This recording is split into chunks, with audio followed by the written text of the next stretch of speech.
오늘은 제1대 사사 온니엘, 제1대 사사 온니엘이라는 제목으로 말씀을 참고합니다.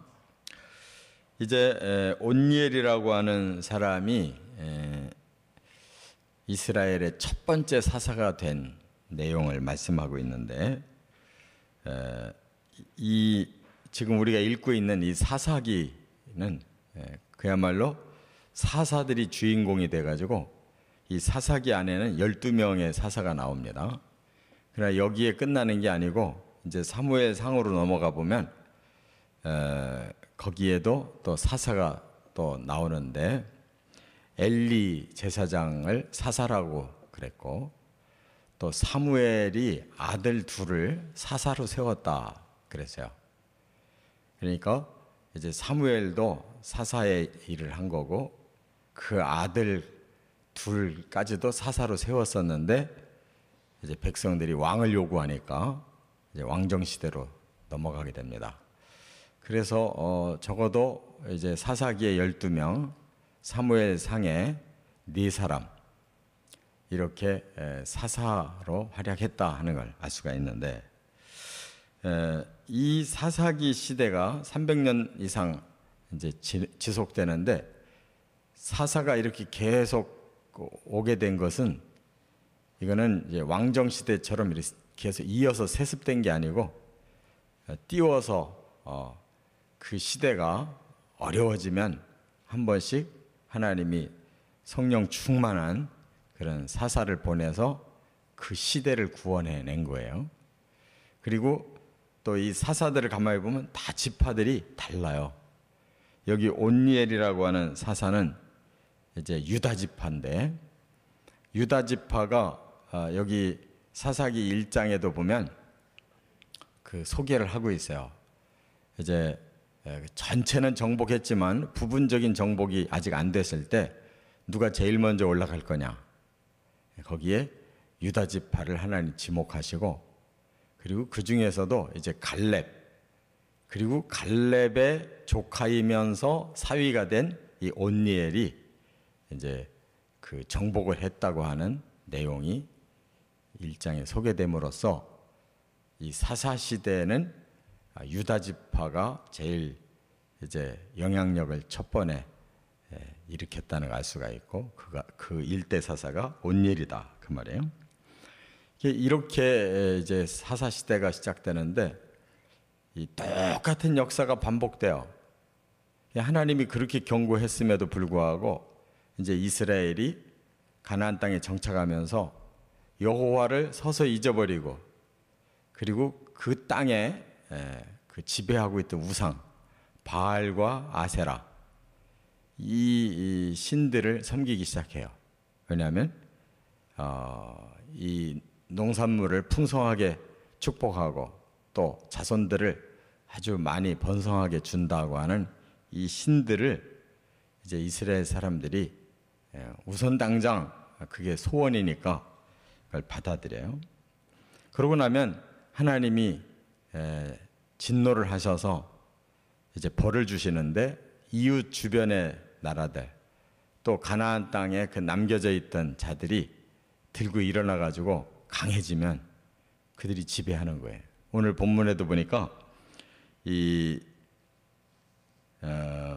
메소포타미아 왕 구산 리사다임이라는 자가 쳐들어와 가지고 8년 동안을 다스리고 있었다는 거예요.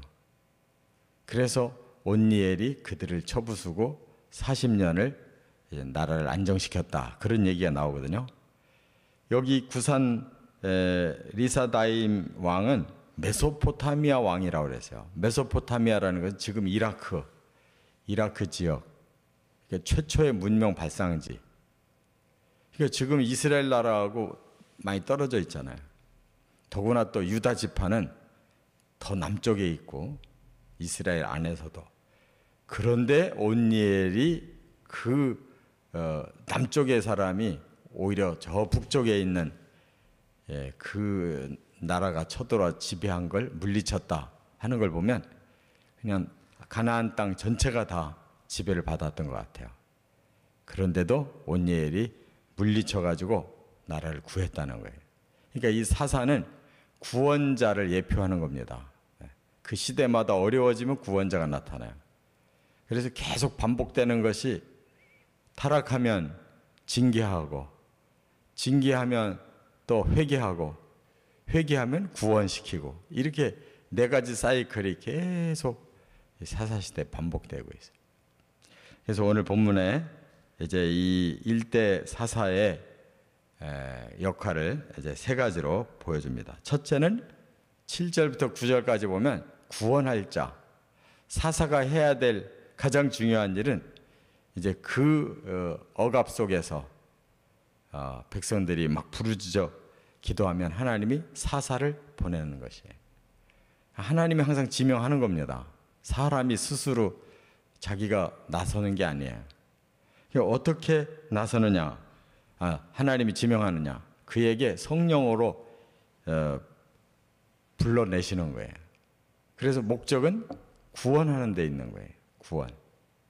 그래서 지배자들을 몰아내고 그 나라를 다시 이제 하나님을 잘 경외하고 평온하게 만드는 역할.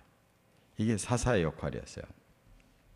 근데 이 온니엘은 이미 그런 용맹함이 있었어요. 1장에 보면 갈렙이 이제 헤브론 지역을 이미 장악을 했는데 그 지역에서도 아직 덜 된 부분, 더 아래쪽을 누가 가서 치겠느냐? 그렇게 하는 자가 있으면 내 딸을 주겠다. 그럴 때 이제 조카 온니엘이 나서서 그 남방 땅을 점령하고 그렇게 용맹했던 사람이에요. 그러니까 하나님께 이제 쓰임 받을 수 있는 기본이 갖춰져 있었다 하는 걸 알 수가 있어요. 이와 같이 하나님은 구원할 자가 필요한 거예요. 지금도 이 사사의 역할이 여전히 진행되고 있어요. 누가 사사냐? 뭐 나라의 대통령이나 뭐 그룹의 재벌들이 사사가 아니에요. 이 시대를 구원하는 것은 바로 복음 전도자들이 사사예요. 그 악을 제거하고 사람들을 변화시켜서 하나님을 경외하게 만드는 사사의 역할은 바로 복음 전도자들, 하나님의 진리를 전하는 자들이, 그래서 사람을 변화시키는 것이 사사의 역할, 그게 구원의 일이에요. 두 번째, 10절에 보면 여호와의 영이 임한 자다 하는 거예요. 특징은 하나님이 주도하시는 거예요. 그래서 아무리 그 사람이 용맹스럽고 인물이 대단해도 그 사람이 자기 스스로 하는 게 아니었어요. 하나님이 성령을 주셔서 그 성령에 충만한 은혜와 능력이 바로 그 사람을 움직이는 거예요. 그래가지고 온니엘이 그 강한 메소포타미아 구산 리사다임의 군대를 물리쳤다는 거예요. 그러니까 하나님께서 무기가 아니라 바로 하나님의 그 권능의 손으로 이 세상을 얼마든지 변화시킬 수가 있어요. 그렇기 때문에 사람은 무기를 의지하고 또 사람은 이 돈이나 이런 물질의 능력을 의지하지만 하나님의 사람들은 그게 아니라는 거예요. 하나님의 성령을 의지해야 오히려 이 세상의 악을 이기고 또 하나님이 성령을 통해서 이 땅을 움직여 가신다는 걸 우리가 깨달아야 돼요. 세 번째는 여기 11절에 보면 평온케 하는 자. 구원을 시키고 성령이 임재하면 어떤 열매가 맺히냐? 평온이라는 열매가 맺혀요.